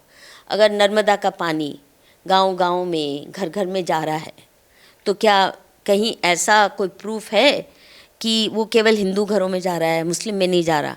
या स्कूलों की शिक्षा जब ज़्यादा उसका इम्प्रूवमेंट हो रहा है, या स्कूल, तो कोई कह सकता है कि केवल हिंदू बच्चे जा रहे हैं? ऐसे कई मापदंड हैं जिसमें दिखता है कि in those years Muslim community prospered as never before. क्योंकि मोदी ने उसके बाद जितने साल वो चीफ मिनिस्टर रहे, एक दंगा नहीं हुआ। उससे पहले हर साल 2-4 दंगे होते ही होते थे, और कितने दंगे 6-6 महीने तक चलते थे कांग्रेस के शासन में या बीजेपी के शासन में भी। 6-6 महीने का कर्फ्यू लगता था, पर उसके बाद मोदी ने एक भी नहीं होने दिया। अगर वो दंगाई होता तो फिर तो मुस्लिम समाज डरा हुआ था तथाकथित, फिर तो कुछ भी कर सकता था। Why did he go out of his way to give them special protection and special consideration, जिससे इनकम वाइज स्कूल और कॉलेजेस खुले जिस तेज़ी से मुस्लिम समाज द्वारा अपने लिए, और सरकारी सुविधाओं का जितना उनको लाभ मिला उससे पहले कभी नहीं मिला था। तो यहाँ पे मैम ये पूछूंगी, आपने जो भी कुछ मुझे कहा कि इन्होंने कभी जो है वो भेदभाव नहीं किया जातियों में, कभी उल्टा किया है। हाँ, मुस्लिम समुदाय के प्रति अधिक संवेदनशील, और उसके मैंने कई उदाहरण दिए हैं। आपने उदाहरण भी दिया, ये हमें गुजरात इलेक्शन में देखने को भी मिला कि जिस तरीके से प्रचंड बहुमत की सरकार वहाँ पे बनी। मेरा सवाल मैम, आज मैं आपके पास ये तो मुझे मालूम, आपके सारे लेक्चर्स मैंने पढ़े हुए हैं, और मुझे ये भी मालूम है कि जितने दर्शक देख रहे हैं उन्होंने भी आपके लेक्चर्स जो हैं, वो आपने जो एक ग्रीन कुर्ते में लेक्चर दिया है, वो मुझे कुर्ता भी याद है, जो आपने ग्रीन कुर्ता पहन के और एक लेक्चर दिया है, वो भी सब मुझे याद है। लेकिन आज मेरा आपके पास आने का मकसद सिर्फ इतना था कि जिस तरीके से सुप्रीम कोर्ट ने क्लीन चिट दे दिया मोदी को कि आपका इस दंगे से कोई लेना देना नहीं था, लेकिन फिर भी BBC एक डॉक्यूमेंट्री बनाता है जिसमें कि वो मतलब मोदी को इस बात पे जिम्मेदार ठहराता है। तो क्या लगता है जिस तरीके से देश विदेश में मोदी जी की एक इमेज है, उसको बिगाड़ने की और उसको कहीं ना कहीं बर्बाद करने की कोशिश? देखिए, कभी भी पूरी तरह सुधरी नहीं है मोदी जी की इमेज, लेट्स फेस इट। क्योंकि इन्होंने बहुत ही नरम दिल रवैया अपने दुश्मनों के प्रति अपनाया है, इस्लामियों के प्रति। बिल्कुल, मैं पहले सोचती थी कि कितना नेक है, क्योंकि बिल्कुल गांधीवादी है, पर गुजरात के अनुभव ने और उसके बाद कश्मीर के अनुभव ने मुझे कन्विंस कर दिया कि गांधीवाद is the worst disaster recipe for India. और ये फेल्ड ही नहीं है, डिज़ास्टर्स फार्मूला है, और मोदी जी उसी राह पे चल रहे हैं। मैं प्रभावित हुई, ये अब आप कह सकते हैं कि आपने जो ये सब बातें कही, आप मोदी जी से इतने खुश हो गई, इतनी प्रभावित हो गई क्योंकि वो गांधी के रास्ते पे चल रहे थे, और सही बात है। तुष्टीकरण तब भी हो रहा था, अब पर इतना नहीं। अब मोदी जी प्रधानमंत्री बन के आए हैं जब से, तो अब तो आप खुद देखते हैं कि हिंदू समाज सकते में है कि आप तुष्टीकरण से तृप्तिकरण की ओर चल पड़े हैं। स्पेशल फंड दिए जा रहे हैं, वो गालियां दिए जा रहे हैं, आप उनके लिए स्पेशल स्कॉलरशिप्स, आप उनके लिए special entry into IAS, IFS, army, हर जगह उनके लिए स्पेशल रास्ते खोलो। कितने मदरसे फंड कर रहे हैं मोदी जी की सरकार, कितने मुस्लिम्स को इंक्लूडिंग कश्मीर के पत्थरबाजों तक को स्कॉलरशिप्स दी जा रही हैं। चाहो आप देश में जाके स्लीपर सेल खड़े कर लो बिना देखे कि कौन किसको, बिकॉज इनका ये जो विचार है मोदी जी का, आज मुझे लगता है कि मोदी जी को सीख जाना चाहिए। कोई भी मुस्लिम जो अपने को सही मुस्लिम मानता है वो इन चीज़ों से खुश होने वाला है ही नहीं। आप भले ही उनको सोने से तोल करके रख दो, उनका मज़हब ये कहता है कि आपका एजेंडा केवल एक है, एक तो काफिर से नफरत करना। काफिर अगर कन्वर्ट करने से आपको मना करता है तो वो वाजिब कत्ल है, और जब तक आप उसको कत्ल करने की परिस्थिति में नहीं हो तो आप तकिया का इस्तेमाल झूठ का, फरेब का करो, उससे फरेब करो किसी तरह से। अभी देखो, अब जब ये बीबीसी की डॉक्यूमेंट्री आई है, आपको लगता है कि मुस्लिम लीडर्स यहाँ के खड़े हो गए हैं, नहीं नहीं मोदी तो हमें सर आंखों पर उठाता है? नहीं, ये खुद ही ये करवा रहे हैं। और आप जानते हैं कि मुस्लिम समाज की वोट, कुछ भी करो, एक बहुत छोटा नगण्य तबका है जो मोदी जी को वोट करेगा। एक वो राजकोट की इलेक्शन को छोड़ दो, वाजपेयी जी ने भी इनके प्रति बहुत सहानुभूति दिखाई, गालियां उतनी ही खाते थे, वो भी मैंने डॉक्यूमेंट किया है कि ऐसा नहीं कि वाजपेयी के प्रति बहुत सहिष्णु हो गए थे, या ये लेफ्टिस्ट एनजीओज भी, क्योंकि हिंदू को कुचलना है और इस देश को धर्मांतरण के लिए खोलना है, तो उसके लिए मोदी जैसा भी नहीं चलेगा। उसके लिए उन्हें बिल्कुल ऐसा ही पप्पू चाहिए जो पूरी तरह धर्मांतरण खुलेआम करने के लिए छूट दे दे। और यहाँ क्योंकि हिंदू समाज अब not so much because of Modi जो तो गाज गिरा रहे हैं हिंदू पे अगर हिंदू बोलता है, सोशल मीडिया की वजह से हिंदू समाज अपनी बात कहने लगा है। तो इस वक्त सब लोग इस वॉइस को ग्लोबली, जो कन्वर्जन माफिया है, बीबीसी या इंग्लैंड का जो पावर स्ट्रक्चर है वो पूरी तरह इस्लामिक कब्जे में आ चुका है। आप जानते हैं कितने शहर हैं जहां मुस्लिम मेयर हैं इंग्लैंड में, कितने एरियाज़ बन गए हैं जो मिनी पाकिस्तान बन गए हैं इंग्लैंड के अंदर, जहां उनकी पुलिस नहीं जा सकती, जहां केवल शरिया लागू होता है।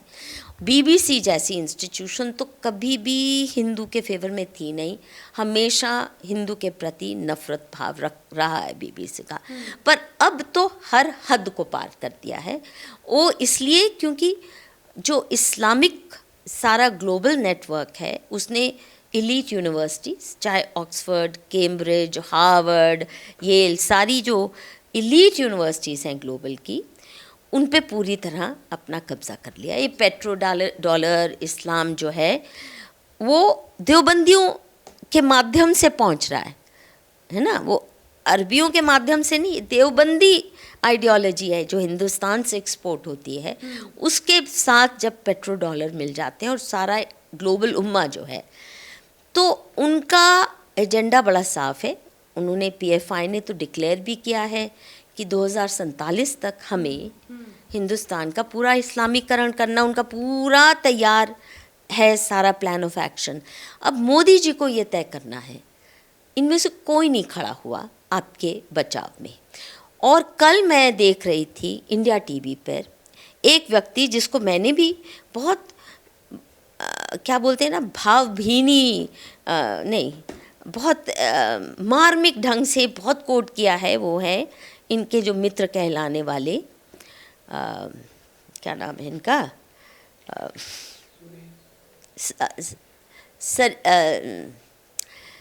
सुरेश ज़फ़र, जफर चलिए। अब ज़फ़र को मैंने भी बहुत कोट किया उन दिनों, मुझे भी लगता था कितनी अच्छी बातें कर रहे हैं मोदी जी के बचाव में। कल इंडिया टीवी पे मैंने इंटरव्यू देखी, ये अपने आप को उनका मित्र कहते हैं। अब उस सारी इंटरव्यू में एक लाइन नहीं ज़फ़र सरेशवाला ने कही। हालांकि मोदी जी के करीबी होने की वजह से उन्होंने बहुत फ़ायदे उठाए हैं। वो अपने बिजनेस में, अपनी कम्युनिटी के लिए इतने काम करवाए। वो खुद भी कह रहे थे हमने बहुत काम करवाए। मोदी जी ने कहा जब आओ, 1 आओ, 5 आओ, जब जितने आओ, मैं हमेशा आपके लिए हूँ। वो सब करवाया।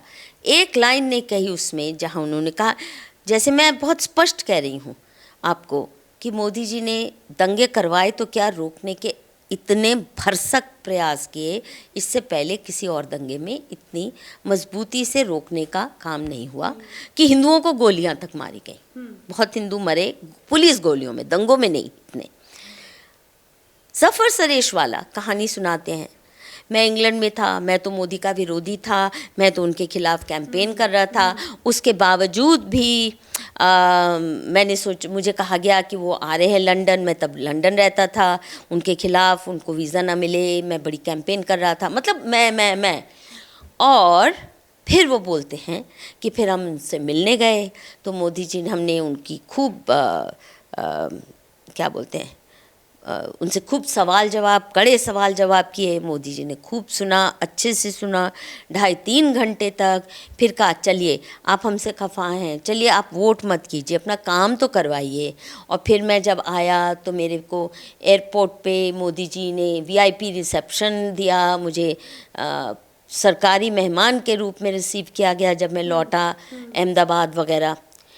अब वो फिर भी ये नहीं कहते कि मोदी ने दंगे नहीं करवाए। दंगे कांग्रेस ने करवाए थे, दंगे इस्लामियों ने कराए थे, वहाँ पे जो सारे टेरर नेटवर्क्स थे उन्होंने करवाए थे। एक बार इतने स्पष्ट शब्दों में ये नहीं कहा।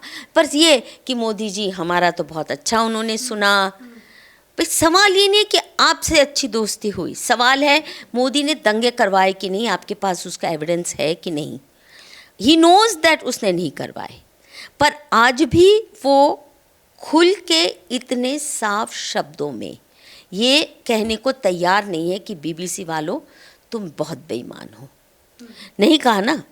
तो कौन बताओ ये जिनके लिए ये इतनी हज़ारों लाखों करोड़ों की स्कॉलरशिप्स दे रहे हैं, जिनको IAS में भर्ती कर रहे हैं आउट ऑफ द वे जाके, इनमें से कौन है जो खड़ा हुआ है, जो माइनॉरिटी कमीशन के सारी रेवड़ियाँ ही नहीं, गोल्ड प्लेटेड रेवड़ियाँ बांट रहे हैं मुस्लिम समाज को मोदी जी।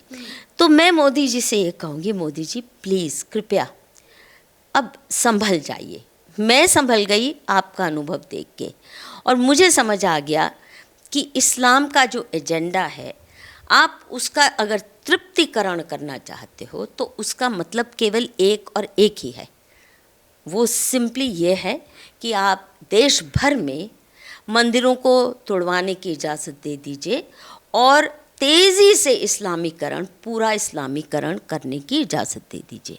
इसके अलावा इस्लाम कोई एजेंडा मानता ही नहीं, केवल हिंदुस्तान में नहीं, इंग्लैंड में भी यही वो चाहते हैं। और वो खुलेआम कह चुके हैं इतने सालों में हम कब्जा कर लेंगे इंग्लैंड के ऊपर। मधु मैम, आपका योगी जी पे और हेमंत विश्व शर्मा पे क्या विचार है, इन दोनों लीडर्स पे? अभी आपने मुझे मोदी जी के बारे में इतना बताया, इन दोनों का स्टाइल ठीक है कि मतलब ये भी गोल्ड प्लेटेड रेवड़ियाँ जो है वो बांट? नहीं, मैं सोचती हूँ कि योगी जी नहीं चाहते थे ऐसा, वो कड़क थे, परंतु उनको भी बहुत नरम होना पड़ा है और उनको भी वो बातें कहनी और करनी पड़ रही हैं जो उनके अंतरात्मा की आवाज़ नहीं है।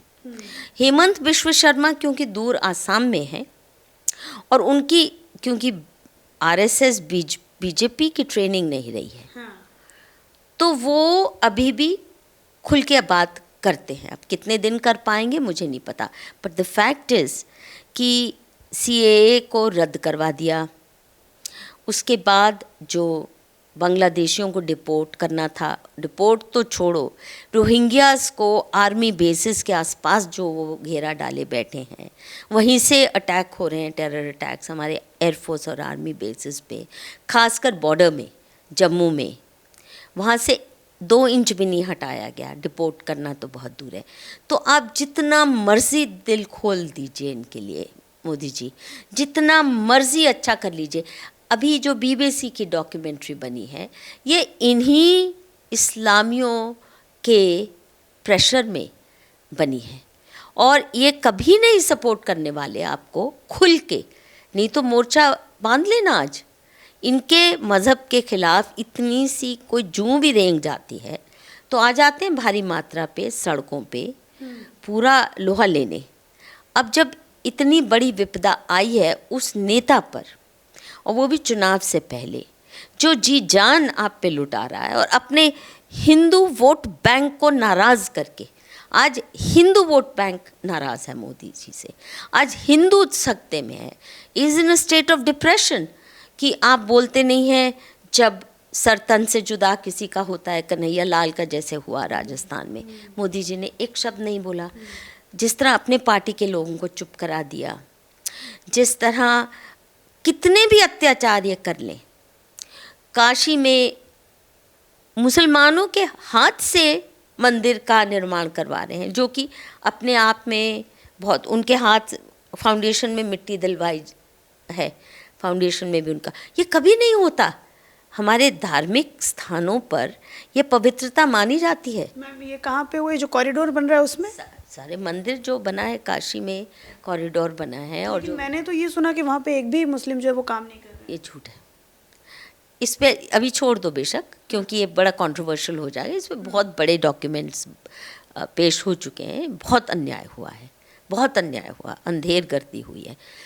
उस पर किसी दिन और बात करेंगे। बहुत एविडेंस है, बहुत लोगों ने डॉक्यूमेंट्री बनाई है, मैंने भी 3-4 प्रोग्राम किए हैं इसी सवाल पे। सवाल ये है कि इनमें से कोई उठ के खड़ा होके मोदी जी को डिफेंड नहीं करने आएगा।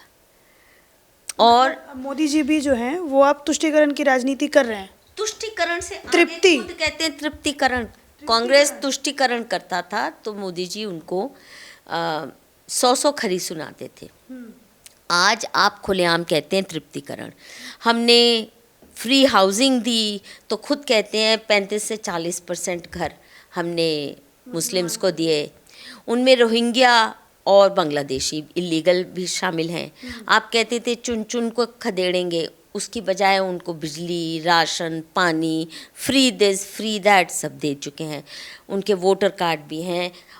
पाकिस्तान से आए हिंदू रेफ्यूजीज़ को बिजली के लिए भी वो इतनी बदहाली में झुग्गियों में रह रहे हैं, बिल्कुल शैंटीज़ में, और इतनी बदहाली में कि बिजली के कनेक्शन के लिए सुप्रीम कोर्ट में याचिका डालनी पड़ी। इतने साल से आए हुए हैं तब भी उनके लिए कोई रोज़गार नहीं, उनके लिए कोई आधार कार्ड नहीं, उनके लिए जो सुविधाएं आप बांग्लादेशियों को, इलीगल घुसपैठियों को दे रहे हो, उन शरणार्थियों को नहीं दे रहे।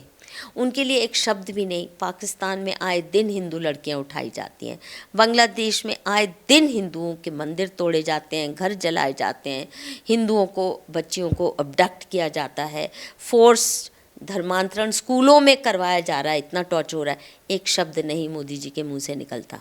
लेकिन मैम वहाँ के प्रधानमंत्री अब थर-थर काँप रहे हैं, बोल रहे हैं कि अब हमें मोदी के साथ समझौता चाहिए, पड़ोसी मुल्क। ये तो मोदी नौटंकी है, टोटल नौटंकी है। जैसे 1971 के युद्ध के बाद क्या हुआ था, तब भुट्टो आए, इंदिरा गांधी से खूब अच्छे से प्यार मोहब्बत किया, फ्लर्ट किया, जो भी किया।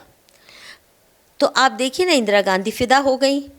93,000 अनकंडीशनली सोल्जर्स जो पाकिस्तानी आर्मी थी, जो सरेंडर कर चुकी थी, इतने महीने उनको खिलाई बिरयानियाँ और क्या क्या नहीं उनकी सेवा खातिरें की गई।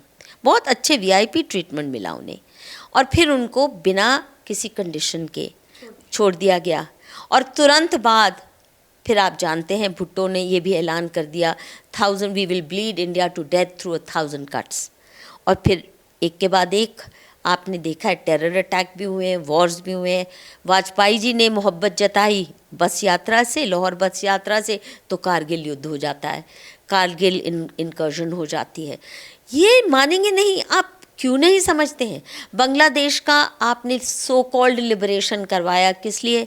90% से ज़्यादा पाकिस्तानी आर्मी ने जिनका संहार किया, जेनोसाइड किया, वो हिंदू बांग्लादेशी थे। 90% से ज़्यादा महिलाएं जिनको रेप किया गया वो भी बांग्लादेशी हिंदू महिलाएं थी। और आज भी हमें हमारे देश में ये बताया नहीं जाता कि ये हिंदू सहार था। और उसके बाद बांग्लादेश की सरकार, उस वक़्त 23% थे हिंदू, उस वक़्त आज 8% रह गए हैं। इतनी बड़ी जेनोसाइड, आप सोचो 23% से 8%।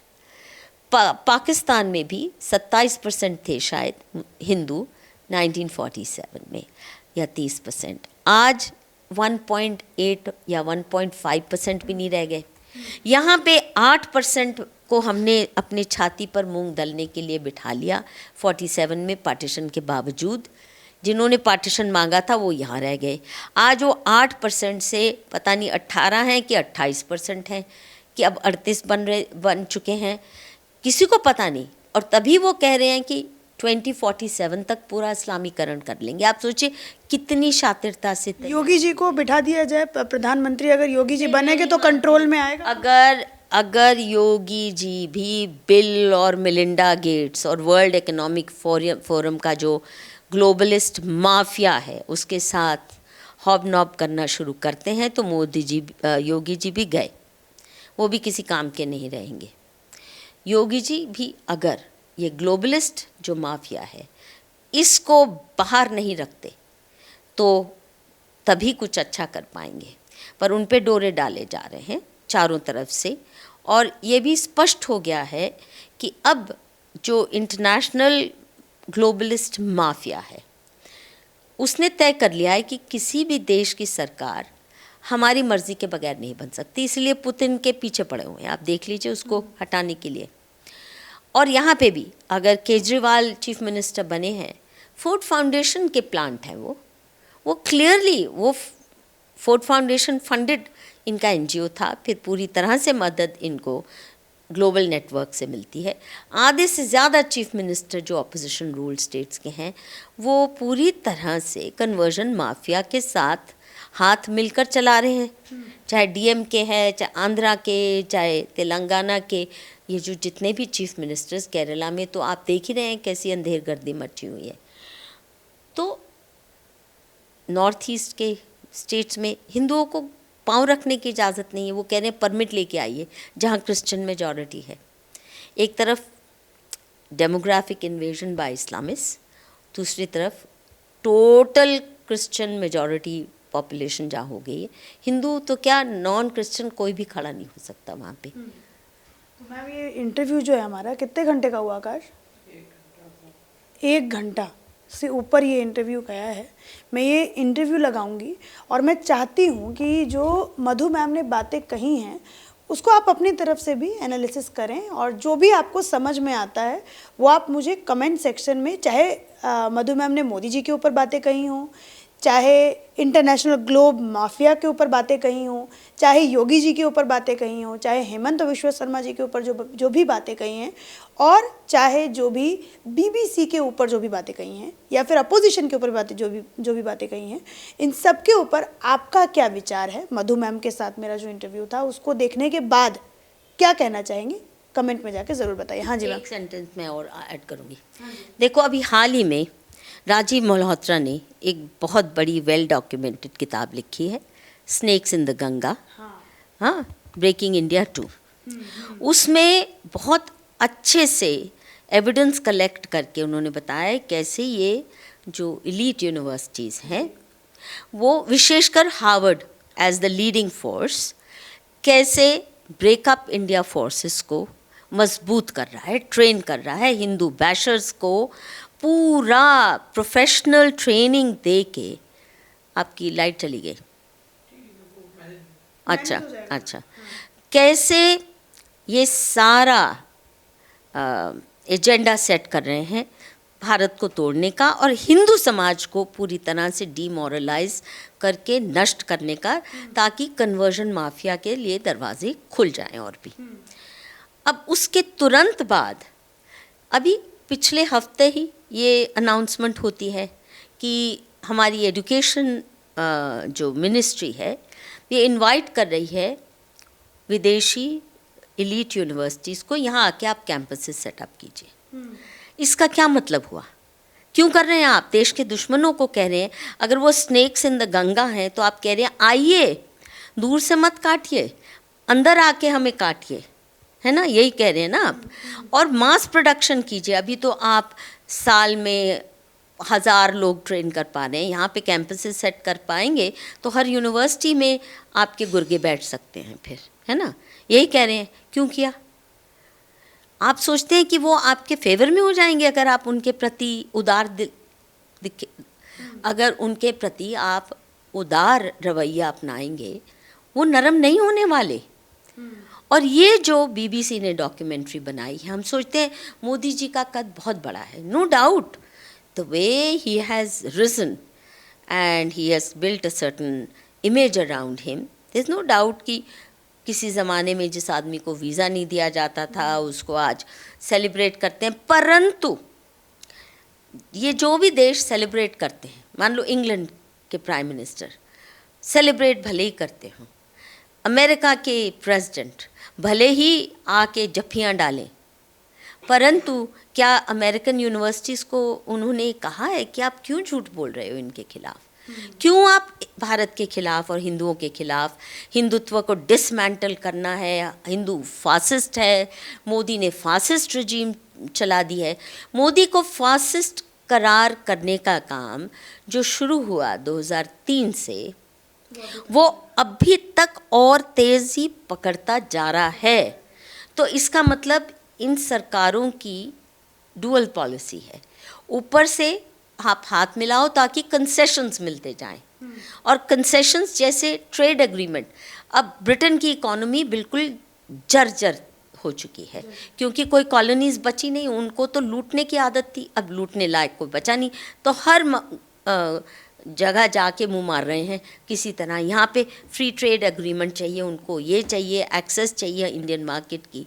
परंतु क्या वो अपनी बीबीसी को, ऑक्सफोर्ड यूनिवर्सिटी को, कैम्ब्रिज को ये नहीं कह सकते? थोड़े सतर्क हो जाइए, झूठ तो मत बोलिए।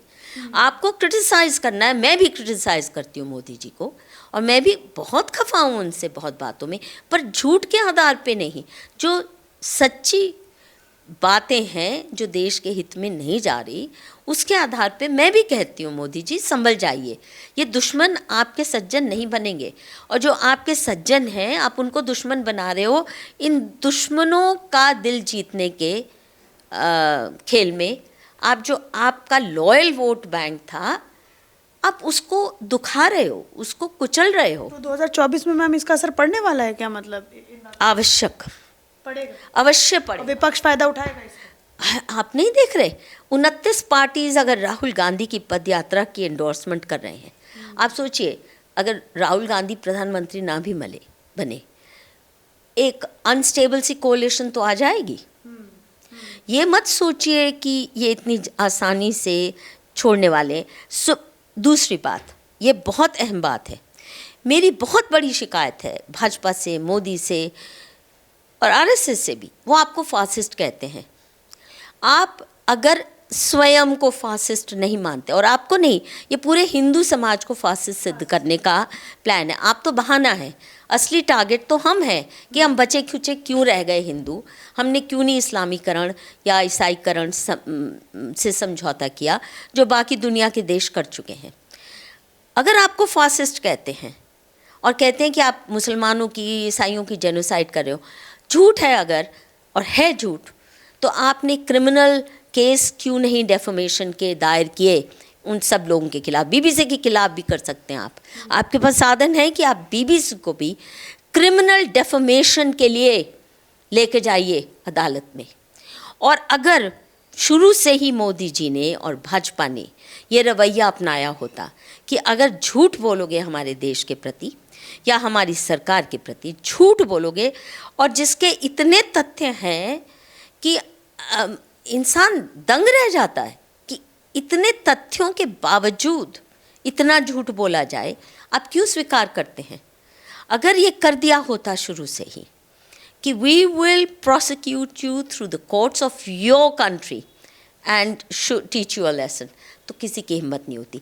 जो ये हार्वर्ड के, ऑक्सफोर्ड के, ये जो बहुत से उसमें हिंदुस्तानी भी गुर्गे हैं हमारे, ये जो झूठ बोलते हैं और कुछ नहीं, इन्हीं पे गाजगिरी होती। We cancel your passports. और हम, आप हार्वर्ड यूनिवर्सिटी के, मैं तो कहूँगी अगर मेरे पास थोड़ी भी पावर होती, I would black list all these universities कि हमारे देश के खिलाफ काम कर रही हैं। हार्वर्ड से पढ़ा हुआ या इन सारी यूनिवर्सिटीज़ जो हिंदुस्तान के खिलाफ खड़ी हो जाती हैं, हम इनको नौकरी नहीं देंगे, इनके ग्रेजुएट्स को। मैं तो ये करती थी, फिर देखती कितने दिन ये अपनी नौटंकी चलाते, क्यों झेलते हैं हाँ ये इतना अपमान देश के प्रति, मुझे ये नहीं समझ। और ख़ुद को फासिस्ट की मोहर जो आपको दे चुके हैं ये लोग, बार बार दे रहे हैं, and they rub your nose through filth, why do you take it.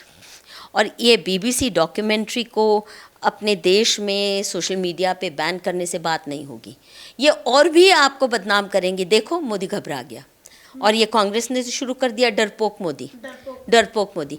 क्या मिलेगा आपको इससे? और अगर हिंदू आपको डरपोक समझने लग जाएगा तो वोट कौन देगा आपको?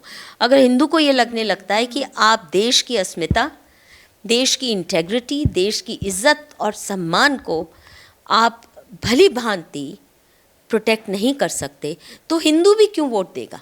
मैं ये जानना चाहती हूँ। मैम, आप वोट करते हो भाजपा को? अब मैं नहीं इस बार करूँगी, नोटा करूँगी। अगर ये चलता है रवैया, और लोग अभी भाजपा के लोग तो मेरे खून के प्यासे, एक मायने में इनका जो आईटी सेल हो गया है, मधु हैज टर्न्ड रोग। मैं आपको वार्न कर रही हूँ, खतरे की घंटी है आपके लिए, आप नहीं जग रहे तो एज अ वेल विशर मेरा फ़र्ज़ बनता है आपको बताना कि आप गड्ढे की तरफ अपने को धकेल रहे हैं, आप दुश्मनों के खेमे में जाके सोच रहे हैं उनका दिल जीतेंगे। ये वो है ना पृथ्वीराज सिंड्रोम, कि वो बार बार वार करता है, आप फिर जाने देते हैं, और फिर अंत में क्या हाल हुआ पृथ्वीराज चौहान का। तो मोदी जी, आप भी चाहते हैं पृथ्वीराज चौहान जैसा आपका हाल हो? नहीं तो प्लीज़ जग जाइए। आपने एक बहुत अच्छी बात मैम अभी इस इंटरव्यू में कहा कि अगर मोदी जी ये दिखाएंगे कि मतलब हम लोग डर गए हैं तो हिंदू वोट नहीं करेगा, क्योंकि हिंदुओं के पास, जब जैसे मैं भी इंटरव्यू करने जाती हूँ, मैं ग्राउंड पे, बेसिकली मैं ग्राउंड पे ही करती हूँ हर स्टेट में जाके, तो मैं वहाँ पे जब मैं हिंदुओं से बात करती हूँ कि जी आप भाजपा को क्यों वोट करते हो, तो कहते हैं जी कोई और पार्टी नहीं जो हमारे बारे में सोचे, भाजपा है जो हमारे बारे में सोचती है, इसीलिए हम उसको वोट करते हैं। और आपने एक बात कही कि अगर वो ये दिखाएंगे कि हम डर गए हैं, अपना स्टैंड नहीं लेंगे। काम नहीं, हिंदू के फेवर में एक काम नहीं मोदी ने किया। हिंदुओं की क्या डिमांड? काशी कॉरिडोर बना दिया मैम, मथुरा में कॉरिडोर बना दिया, ये सब नहीं। ये I am sorry, I don't by that, I don't by that. एक तो ज्ञानवापी वहाँ पे मस्जिद वहाँ अभी भी बरकरार है, उसके बरकरार होने की कोई ज़रूरत नहीं थी। अगर उसका मंदिर बनवा दिया मैम, नहीं, मोदी जी ने नहीं बनवाया, ये 500 साल की लड़ाई है, और मोदी जी ने उसमें कोई योगदान नहीं था। ये लंबी लड़ाई कोर्ट से कब से चल रही है, मोदी जी जाके केवल शिलान्यास कराए। और मोदी जी वो जब बाबरी मस्जिद को गिराया गया उस दिन वहाँ नहीं थे मोदी जी, और उसके खिलाफ में ही थे एक मायने में, sort of, you know he was half hearted. That's not the point. उसको टेक ओवर किया है सरकार ने। हिंदू क्या कह रहे हैं? हमारे मंदिर लौटाइए। मस्जिद को आप टेक ओवर नहीं कर सकते, वहाँ मंदिरों के अरबों रुपए आप सरकार जब्त करके वहाँ पे अपने ब्यूरोक्रेट पॉलिटिशियन बिठा के मंदिरों पे कब्जा कर रखा आपने, और वो पैसा आप हज सब्सिडी के लिए, आईएएस सब्सिडी के लिए, स्कॉलरशिप सब्सिडी के लिए खर्च कर रहे हैं। यानी हम पे तो जजिया है, हमारे टैक्स से आप तालिबान तक को सपोर्ट कर रहे हैं, उन पे दवाइयाँ न्योछावर कर रहे हैं, तालिबान को सपोर्ट कर रहे हैं। अफगानिस्तान में नहीं भेज रहे, अफगानिस्तान में खाना परोसा जा रहा है भारत द्वारा, वहाँ पे क्यों सप्लाई किया जा रहा है तालिबान को खाना? Food supply, medicine supply, development, व्यापार है ना। अब जो मेरे वीडियो देखे वो कहेंगे व्यापार। There is no money, it's aid money, it's aid, unconditional aid that's going. Syria तक भी गई है। क्यों? ये जजिया हम पे, हमारे पैसे से क्यों आप जिहादियों को स्कॉलरशिप्स दे रहे हो? क्यों आप, जब मालूम है कि यूपीएससी जिहाद is a very clear cut agenda of Islamist, और वो पोजीशन कर रहे हैं बहुत केयरफुली कि अपने लोगों को आईएएस में बिठाना है, इन सर्विसेज में, पुलिस में, आर्मी में, ताकि हम अंदर से कैप्चर कर सकें सिस्टम को। वो खुला एजेंडा है उनका, वो छुपाते भी नहीं है। मैंने तो लिखा है इसके ऊपर पूरा डॉक्यूमेंट्री एविडेंस के साथ, ज़कात फाउंडेशन का क्या एजेंडा है, कैसे वो ट्रेन करते हैं। वो क्या उस पर बैन लग गया? कम से कम मेरे पे अभी तक बैन नहीं लगा। उनसे मैंने 1 हफ्ता पहले ही पब्लिश किया था कुछ। सवाल ये है कि यह जजिया है ना हम पे, और हमारे अच्छा सच्चर कमीशन की रिपोर्ट कांग्रेस लागू नहीं कर पाई, मोदी जी कह रहे हैं हमने लागू कर दी है, बड़े फ़ख्र से उसको टिक मार्क कर रहे हैं कि हमने लागू कर दी है, जो कि इतनी वाहियात और इतनी देश विरोधी रिपोर्ट है, देश को तोड़ने वाली रिपोर्ट है, जिसमें ये भी शामिल है कि हिंदू मुस्लिम बहुल्य इलाकों में केवल मुस्लिम पुलिस ऑफिसर पोस्ट किए जाएंगे। अभी भी मुस्लिम इलाकों में पुलिस की हिम्मत नहीं होती है जाके किसी क्रिमिनल को भी अरेस्ट कर सके। ये हाल है। इतने मिनी पाकिस्तान बन चुके हैं, सैकड़ों मिनी पाकिस्तान बन चुके हैं, सैकड़ों नहीं हज़ारों होंगे। दिल्ली में ही कितने सारे मिनी पाकिस्तान हैं। शाहीन बाग में कोई घुस के तो दिखाए पुलिस किसी को अरेस्ट करने। आपने उनका इतना वाहियात जो एजिटेशन था देश विरोधी एंटी सीए है, उसको तो आप 1 साल तक हिला नहीं सके। कोविड इलेक्शन था ना मैम उस समय, तो क्या पता ही वोट देनी थी कभी। वो तो खुलेआम कह रहे थे, उनके 4-4, 6-6 साल के बच्चे खुलेआम वीडियो पे कह रहे थे मोदी को ऐसे फांसी पे टांगेंगे और बोटी बोटी अमित शाह की ऐसे काटेंगे। उनके बच्चे खुलेआम ऐलान कर रहे हैं। अच्छा मधु मैम, जितने मेरे दर्शक ये देख रहे होंगे, अभी जैसे आपने जो बात कही कि मोदी जी ने मंदिर नहीं बनवाया, राम मंदिर की बात आपने कही कि मोदी जी ने मंदिर नहीं बनवाया, कुछ भी नहीं किया, लेकिन बहुत सारे लोग ऐसे हाँ ये बोलेंगे कि पैरवी तो भाजपा सरकार में 500 साल की लड़ाई हिंदुओं ने की, कोर्ट से ये ऑर्डर हुआ, और हिंदुओं की जो असली डिमांड है, हमारे मंदिरों को सरकारी कंट्रोल से मुक्ति दिलाइए। क्या राम मंदिर सरकारी कंट्रोल से मुक्त हुआ है? नहीं। आज उस की जो मैनेजमेंट है ब्यूरोक्रेट्स और पॉलिटिशियंस के हाथ में है, समाज के हाथ में नहीं है। नहीं है ना। किसी भी मंदिर की जो बड़े बड़े ये जो मुख्य मांगे हैं, हमारे मंदिरों को सरकारी कंट्रोल से फ्री करवाइए, हमारे मंदिरों का पैसा हिंदू समाज के हित के लिए इस्तेमाल हो, हिंदू समाज की शिक्षा के लिए, एजुकेशन क्यूरिकुलम सुधारा जाए, जो इतना हिंदू विरोधी है उसको सुधारा जाए।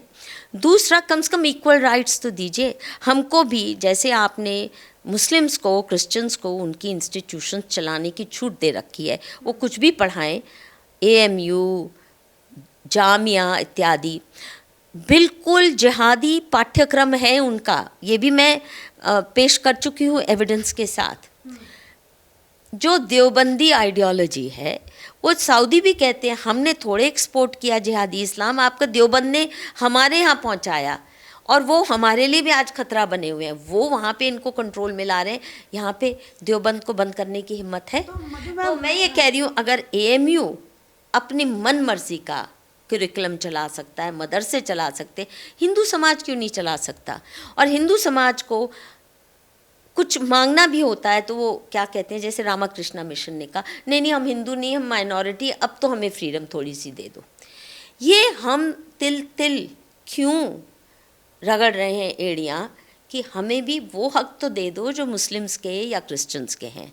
ये हालत है। We are 2nd, 3rd, 4th class citizens. हमारे टैक्स, इस मुझे आज जजिया लगता है, मुझे टैक्स नहीं लगता, क्योंकि देश के दुश्मनों को पालने के लिए वो इसका इस्तेमाल। ये थी मधु कीश्वर मैम। इनसे शायद मेरी 1.5 घंटे से ज़्यादा बातचीत हुई है। आपको ये वीडियो जो है वो 2 पार्ट में, बात शुरू हुई थी BBC डॉक्यूमेंट्री को लेकर के, ख़त्म हुई है धर्मांतरण पे लेकर, जो है धर्मांतरण पे ये बात जो है वो हमारी ख़त्म हुई है। इसी के साथ ये वीडियो तो खैर बहुत पहले ही ख़त्म होने वाला था, लेकिन और जो है आधा घंटा ये खिंच गया, बात इतनी लंबी हमारी चली। तो आप लोगों को भी शायद इसी तरीके से, जैसे मुझे मैम से मिलकर बहुत अच्छा लगा, बातें करके भी बहुत अच्छा लगा। अभी मैं आपसे 2 घंटे और मैम बात कर सकती हूँ, इतना मतलब वो, हाँ फिर कभी हम लोग करेंगे। तो आपको भी इतना ही मज़ा आएगा ये इंटरव्यू सुन के, आशा मैं यही करूँगी। और इसी के साथ धन्यवाद।